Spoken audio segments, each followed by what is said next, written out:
The Boston Celtics beat the Milwaukee Bucks, stomped the Milwaukee Bucks in Game 7 of the Eastern Conference semifinals. Now it's on to Miami. Grant Williams was awesome, but there was a third quarter stretch that I think turned this entire game around. I'll talk about that. And the biggest mistake Milwaukee made that made this Game 7 win possible. It's all right now on the Locked On Celtics podcast. Be ever ready. Recognize the city of champs. Boston, baby, we do what you can't.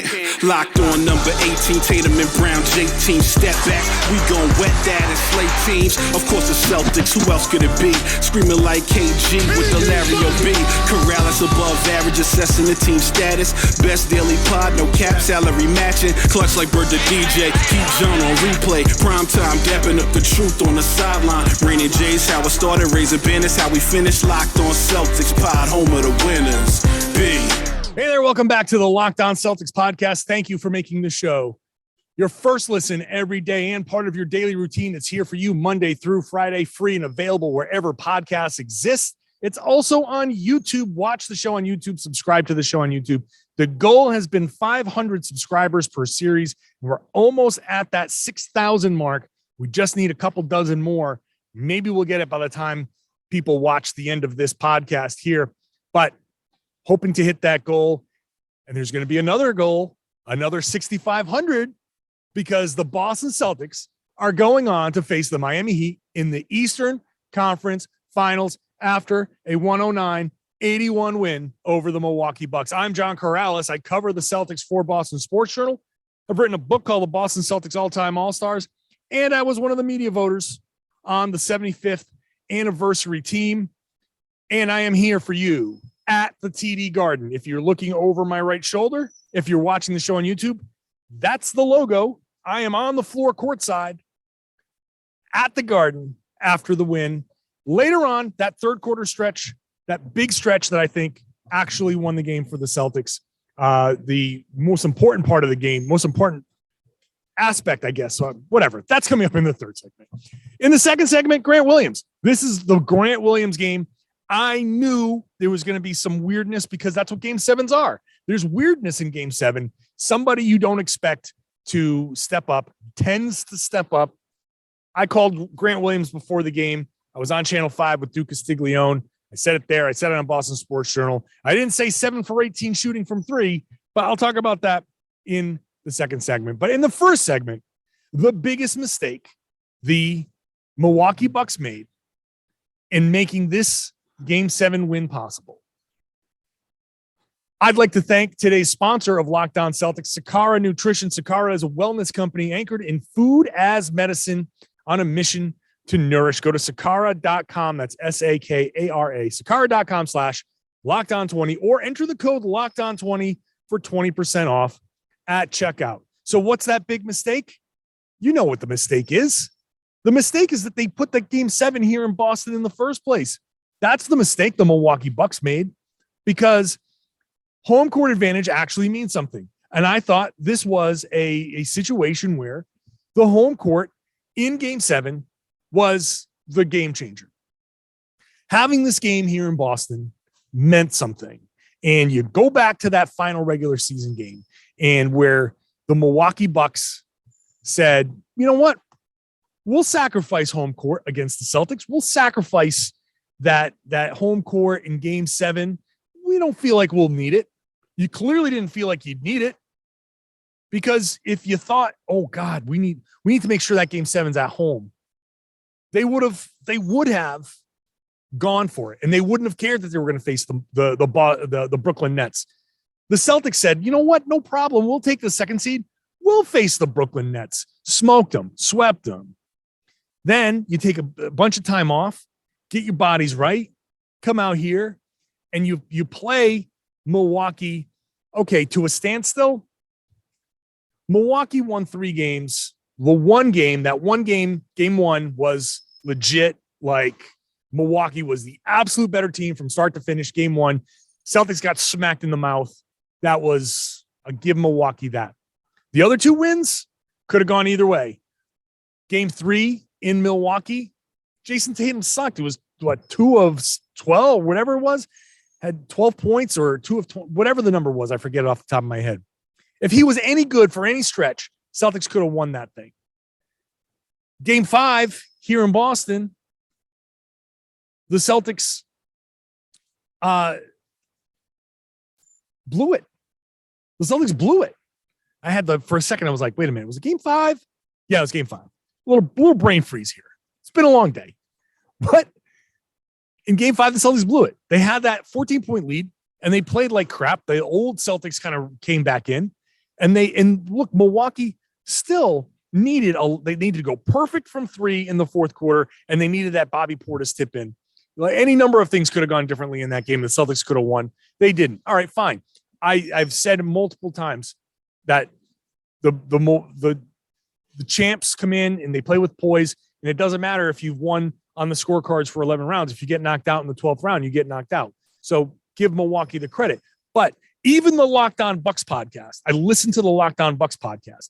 Even the Locked On Bucks podcast was saying the Milwaukee wins were kind of close and the Boston wins were pretty convincing, pretty definite. So they came into this feeling like this game 7 was going to be a loss, even on the Locked On Bucks podcast, because this is a home game. This is the home crowd.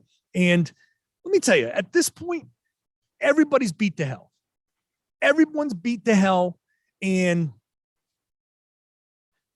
people are feeling that lactic acid buildup in their legs. They're sore. You got Giannis Antetokounmpo, who was amazing in this series. Amazing.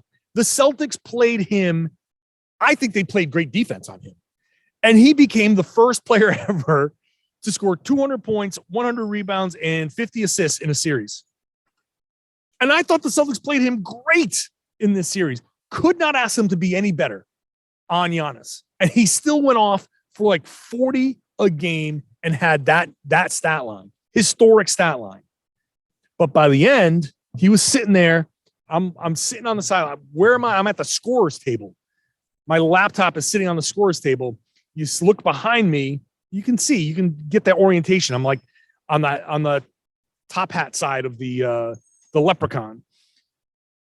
So down this way to my right is the Bucks bench.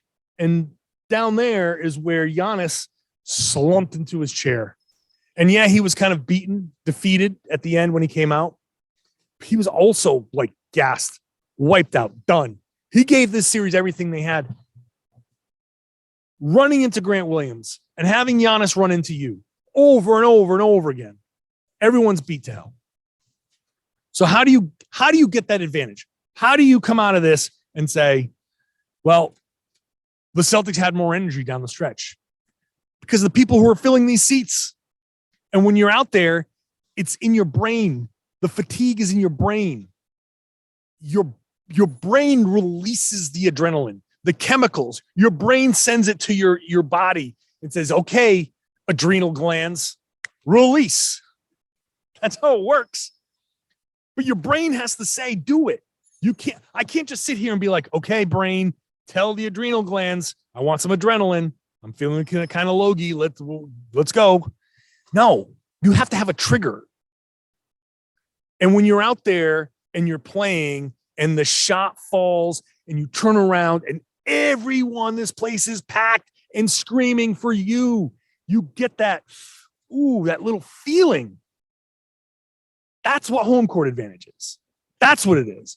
It's not because the place is loud. Every arena is loud, generally speaking, minus a handful. Every team has the best fans in the world, right? Like every team will say thank you to the best fans in the world, right? It's not about that. And some of it is sleeping in your own bed, and some of it is eating your own food and getting into a familiar place and all of that, and not having to take a team bus. Like that certainly plays into it. But what home court advantage really, really is when you're tired as hell and the other team's tired as hell and something happens on that floor and the whole arena does something, reacts, and you get that little boost, that little bit of adrenaline, that little thing, that's home court advantage. And that's what the Celtics got. That's what Grant Williams got. That's what Peyton Pritchard got. That's what these guys got on the floor. when that shot goes in and Payton Pritchard's like, that's what I do. That's the adrenaline. That little moment right here on this spot right behind me. That's where he said it. That's what I do. That's that flood of adrenaline. That's that flood of hormones and chemicals in your body that your brain releases. That's home court. Because that crowd is fueling that. You see it. That's what home court advantage is. The Bucks gave that up, and they needed it.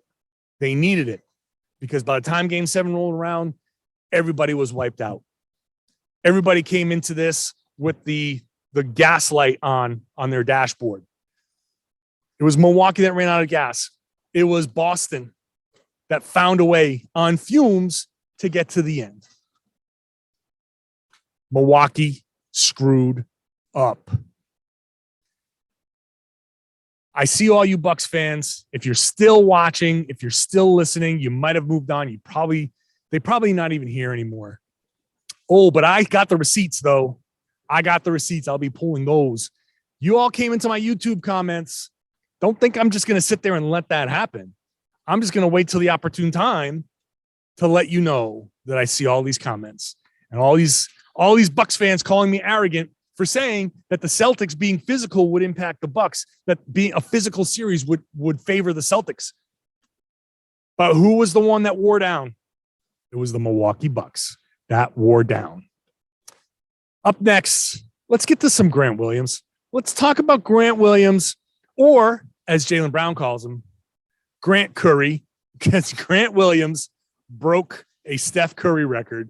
We're going to do that right after I talk to you about Sakara. Feeling your best starts with what you eat. Sakara helps you live a healthy, balanced lifestyle and truly enjoy it with delicious, plant-rich, transformational nutrition that builds a foundation for living your best body. Okay? Sakara is a wellness company anchored in food as medicine on a mission to nourish your body through the power of plants. It gives you tools that you need to transform your life, whether they're organic, ready-to-eat meal, delivery program, and functional wellness essentials. Their nutritionally designed, chef-catered breakfast, lunches, and dinners are made with powerful, plant-rich ingredients, helping boost your energy, support your digestion, curbs your sugar cravings. That's great. And gets your skin glowing. Plus, it's all delivered right to your home, ready to eat. Sakara's functional, plant-rich wellness essentials help you create a body you love living in. From their best-selling metabolism super powder to the foundation, their daily supplement packs, Sakara's products are designed to support your wellness goals anytime, anywhere. Right now, Sakara is offering Locked On Celtics listeners 20% off your first order when you go to sakara.com/lockedon20, or you can enter code LOCKEDON20 at checkout. That's Sakara, SAKARA.com/lockedon20 to get 20% off your first order. Sakara.com/lockedon20. Hey, if you're interested in keeping up on the draft at all, check out the Locked On NBA Big Board podcast hosted by Rafael Barlow. I know Rafael because I worked with him on our big draft show last summer in Dallas. This dude knows his stuff. He's traveling around the country and the world scouting people in person. So check out the Locked On NBA Big Board podcast. You can subscribe to his NBA Big Board newsletter. He's the guy to follow. You can get that podcast wherever you found Locked On Celtics. Boston Celtics, again, beat the Milwaukee Bucks 109-81. They got 23 points from Jayson Tatum. Nice night. 7 of 14 shooting, 5 of 9 from 3, 6 rebounds, 8 assists was a big deal. He did have 7 turnovers, but the 8 assists are great. Jaylen Brown, 50% shooting night for him, 19 points, solid night, 8 rebounds, 2 steals, just 2 turnovers for him. Marcus Smart, 11 points, 10 assists, nice night for him. But the big night came from Grant Williams. Grant Williams scored 27 points, outscored everyone on the floor, outscored Giannis, outscored the Celtics starters, the Celtics stars. Took 22 shots, more than any other Celtic. Took 18 three-pointers, more than anybody ever in a Game 7. More than Steph Curry, who held the previous record. So Grant Williams comes to the podium after the game, and people are like, so you broke Steph Curry's record. You talking some smack in there? And his just smile gets all wide. He's so happy to be mentioned as a shooter in the same sentence as Steph Curry is in any form. He comes out and shoots 7 of 18 from 3. Now, the 18 3-pointers is a bit ridiculous. And Jaylen Brown was asked, hey, if I told you that that game 7 would be won by Grant Williams because he took 18 3-pointers, Jaylen said, I'd call you a liar if you told me that. Straight up. But after the game, Ime said, I told Grant to let it fly. That's the exact quote. Told Grant to let it fly because they're disrespecting you more than they have because they're leaving him open. Now, he had a couple of good shooting nights earlier in the series, and then his shooting tailed off. And in the last game, he shot 1 3-pointer. In the game before that, he shot 2. And what he had been doing was up faking and driving into a crowd. And that's not what the Celtics want him to do. Now, he's done a great job this season learning to attack the closeouts, which is a big step for him. And this is going to be a great summer for him, learning how to attack a closeout and how to drive and dish and really hammering that home. That's a big thing for him. But in this series, the Celtics needed him to shoot those shots. And now, if they're really closing out and you don't feel comfortable, then you drive, you attack the closeout, and you move the ball, and you replace, and you relocate, and you get another 3-pointer. But what he did in this game was, all right, Ime says shoot. Jaylen Brown says they told him to shoot. Jayson Tatum said he told him to shoot. So Grant Williams said, all right, I'm going to shoot. And he kept on shooting. Game 7s are weird because you know that the other team, they're just not going to single cover Jayson Tatum. Like the whole notion of, oh yeah, we'll just play a drop coverage and let them step into mid-range jumpers. That's not, especially not after the shooting game that Tatum had in game 6. Like they weren't going to let that happen. He wasn't going to, no. And Jaylen Brown stepped into one that I remember at the beginning of the third quarter, but that's the Bucks were not going to go home because Jayson Tatum and Jaylen Brown sent them home, because those are the two guys you're supposed to stop.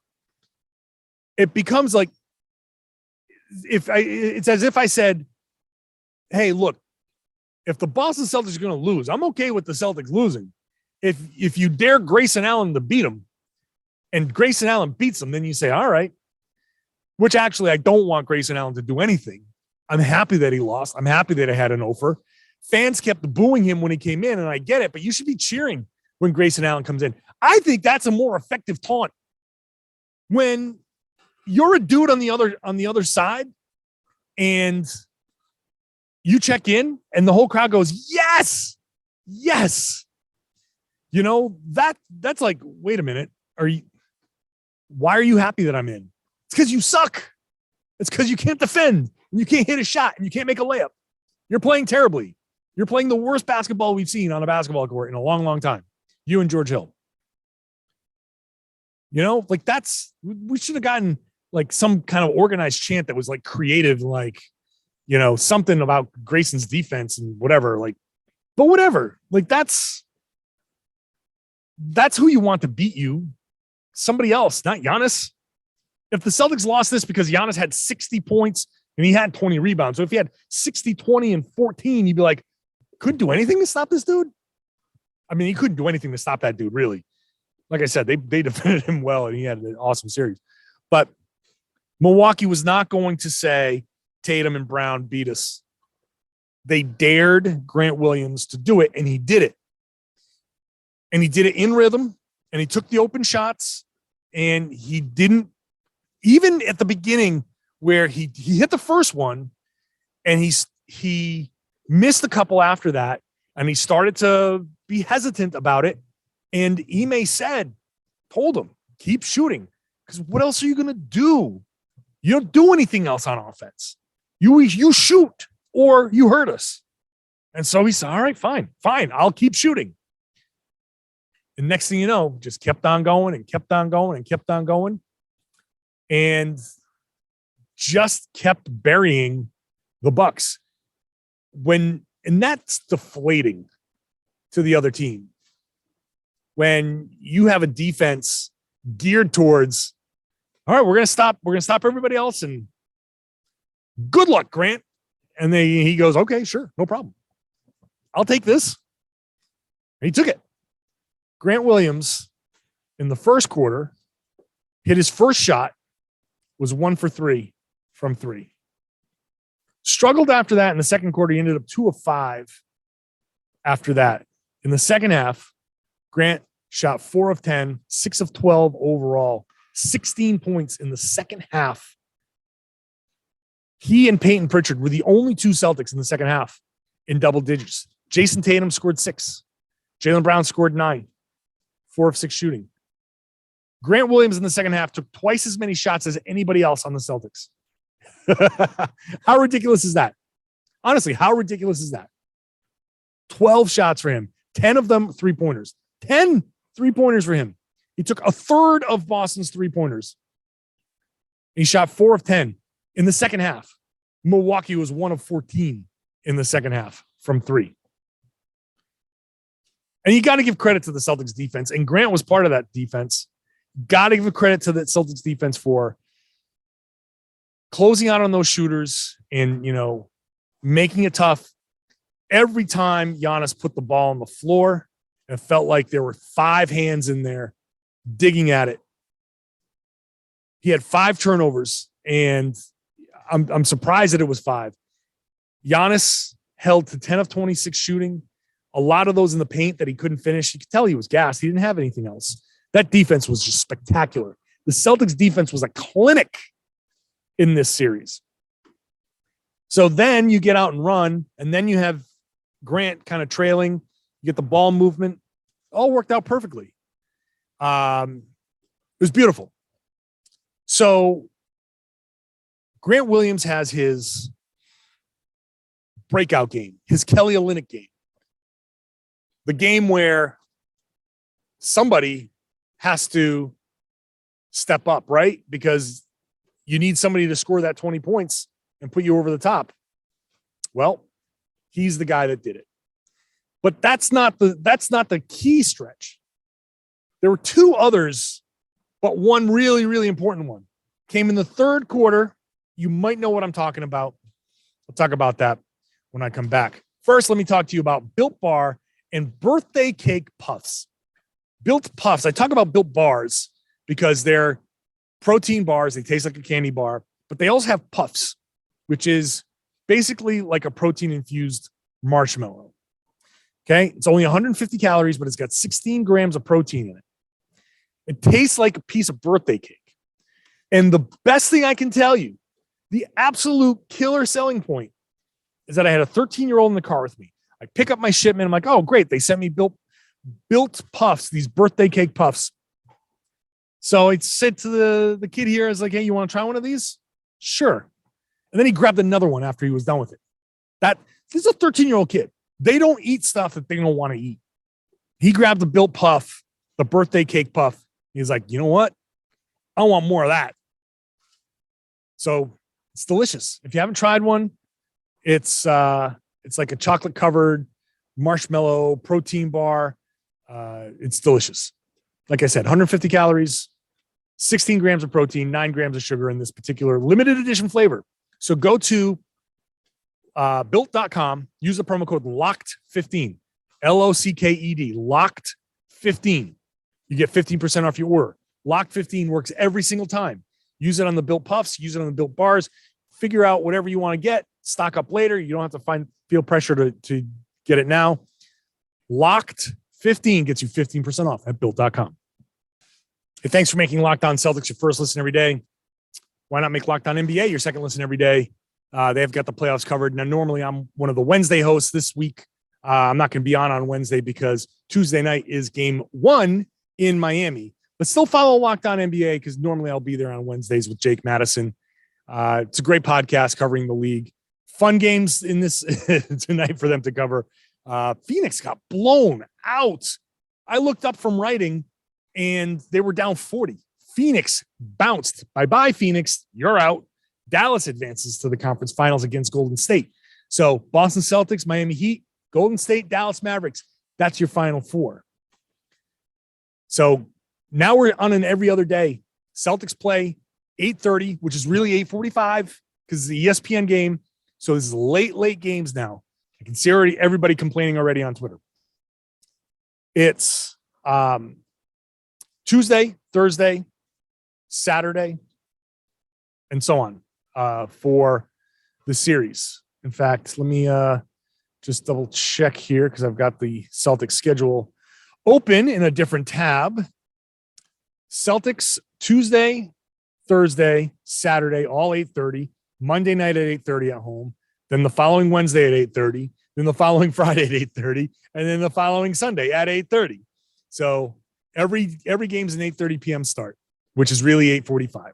Late nights, which means this podcast is going to be late. I might be just finishing it as you're waking up. So. All right. The Celtics, the key stretch here for me in this is in the third quarter, Jayson Tatum with 7:44 to go commits an offensive foul. Celtics are up 10, and it's in that danger zone, right? It's, like I said, 7:44 to go, plenty of time, only 10-point lead. And it's his fourth foul. So he goes to the bench. And you think, this is going to be tough. This is going to be a tough spot. But what happens? The Celtics actually hold the fort. Again, because it's home court advantage. They don't shrink in this moment. This is another point where home court made a huge difference, because what happens if this happened in Milwaukee? Jayson Tatum sits down with 4 fouls in the third quarter against Milwaukee, and the crowd goes nuts. And Milwaukee gets that juice. And all of a sudden, that 10-point lead, tell you what, it's not going to be 10 anymore. That's a fact.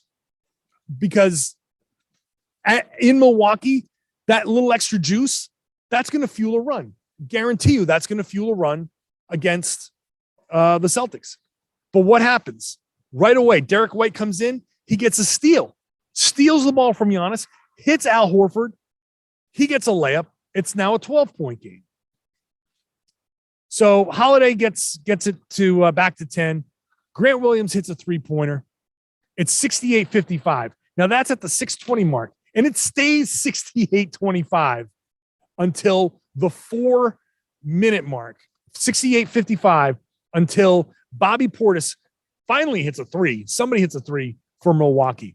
They go 2.5 minutes, basically. 2.5 minutes without scoring, both sides. That stretch is actually huge. That's actually like a big major stretch for this game, because instead of Milwaukee going on a run, Boston adds to the lead. After the Portis three, Grant Williams gets a dunk. Then Marcus Smart goes to the line. Brown and Giannis exchange buckets. Grant Williams hits a three. Drew Holiday hits a couple of free throws. Giannis gets a dunk. But then Derek White hits a three-pointer. He was 1 of 10. But that three-pointer makes it a 15-point game heading into the fourth quarter. So with Jayson Tatum on the bench, not only does Milwaukee not make a run, Boston is +5 in that stretch. That's the game.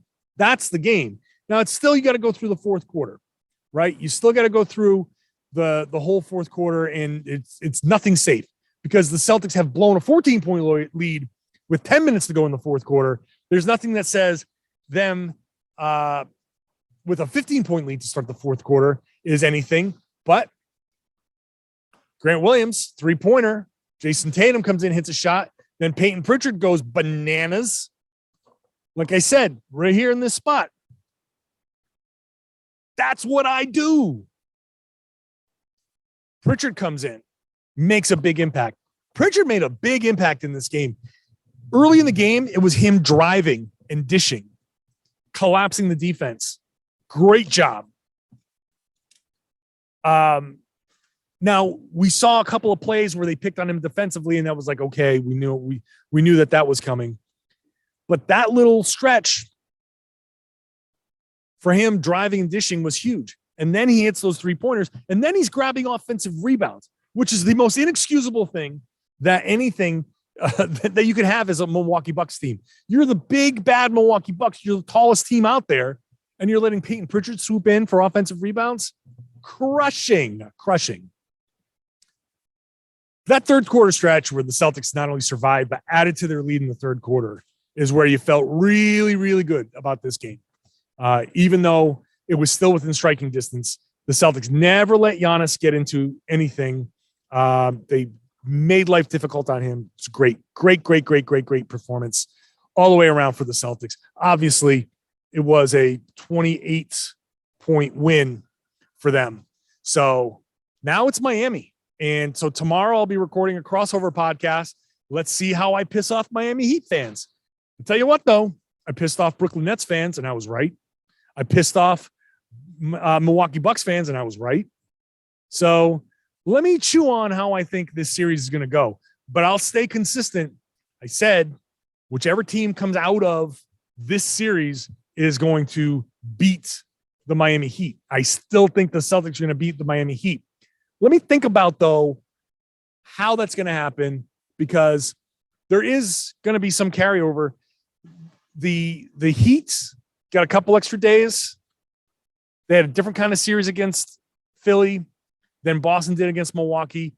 Boston's a little bruised and battered, and you can say, wow, the Bucks took a lot out of them. Let's see. It's like playing another boss in a video game. That health meter's down, right? Can the Celtics get that health meter back up? Let's see. They don't have home court advantage. That's a big deal. That is a big deal. So let's see if the Celtics can go steal that back in one of these next two games. I'm going to be in Miami. I will be there, and I will be there post-game for you. So whenever there's a post-game, whenever there's a game, I will be here post-game for you with a bonus podcast. Like I said, tomorrow's going to be a crossover podcast, so you can get the Heat side and the Celtics side. So make sure you're subscribed to the Locked On Celtics podcast. Enough with the Milwaukee Bucks. The Celtics go off and win Game 7 convincingly. Now we're on to Miami, and it's possibly a trip to the NBA Finals. Think about that for a second. Just think about that for a minute. This team that pissed so many people off earlier this season, this team's going to the NBA Finals potentially. Got to get past the Miami Heat. So subscribe to the podcast wherever you get the podcasts. Subscribe to the show on YouTube. Like I said, I'm going for 500 new subscribers every series. So I'm counting this day, this podcast, the Milwaukee Game 7 podcast, as still part of this series. So if I can get to 6,000, then I hit the goal, and I want to get another 500 through the Miami series. So hopefully you subscribe on YouTube. You can help me out by sharing the podcast, telling your friends and family, everybody, they should be listening to and watching the Locked On Celtics podcast right here on the Locked On Podcast Network.